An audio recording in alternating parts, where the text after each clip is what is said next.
Federica Carlino, presidente della consulta studentesca provinciale, ancora una volta Agrigento riconferma il suo trend, gli studenti protagonisti.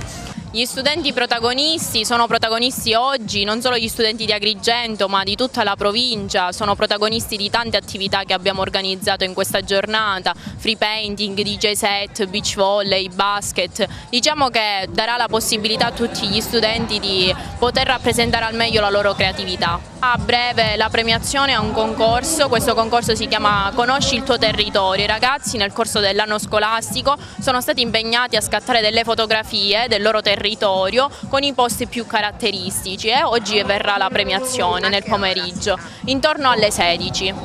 Ecco, anche oggi la giornata dello studente, gli studenti protagonisti ancora una volta nella loro città, Agrigento. Oggi è la giornata della festa, perché lo studente è sempre il protagonista, dal primo giorno dell'inizio dell'anno scolastico alla fine. E lo è nella misura in cui noi lo creiamo perché lo sia protagonista, lo creiamo nei nostri processi educativi e credo che sia la cosa più bella che possa per uno studente sentirsi parte integrata della scuola e della comunità scolastica tutta.